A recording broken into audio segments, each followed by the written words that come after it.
There's the philosophy of the philosophy. And there's the philosophy of art. And there's the philosophy of the kitchen table.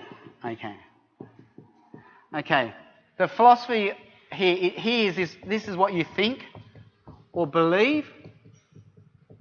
Okay. This is the art. This is what we see around us. And kitchen table, this is what you do. All right. So typically we try to go this way. This is what we think or believe. Here are examples in culture, what you see or hear. And look, it's reflected in what we do every day. But that's going from abstract to concrete, where 80% of Australians go the other way. You've got to show them what they do, what they see. This is what you believe. So if I gave a health talk on a men's night, kitchen table, look at what we do. Every year we promise ourselves we're going to exercise more, eat less, drink less.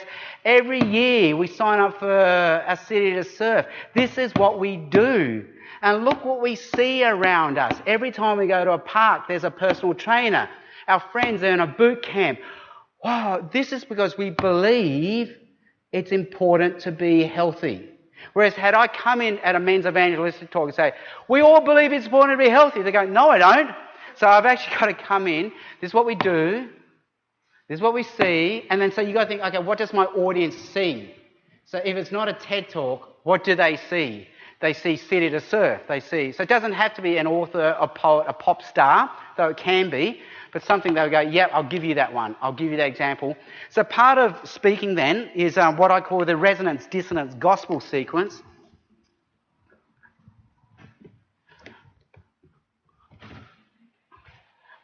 The point of the illustrations and the TED Talks is it's falling into the resonance dissonance gospel sequence. And what this is typically, we think we just got to tell people information and they'll believe. But as even secularists are saying now, people do not change their minds because of information. They're not believing because they don't know enough. They know everything about what you believe. They're just choosing not to believe. And as educationists say, you can't just come and teach a class because everyone's sitting there thinking, I know everything. What are you going to give me? I know everything. You're a schmuck. You know nothing. So it's like someone said they have a glass full of water in their heads. Some stage in your lesson you have to empty the glass.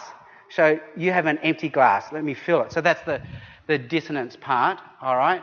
So what I'm doing here is for the first logical third of my talk, not necessarily chronological, the first logical third, I'm trying to get them to nod their heads as much as they can, going, yep, that's me, you got me, that's my world, that's what I see, that's what I do.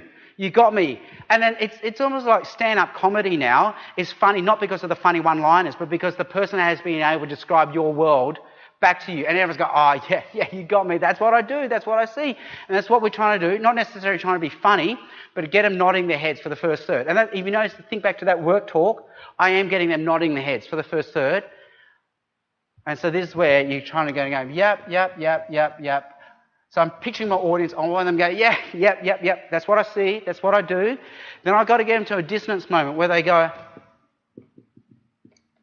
I never thought of that before.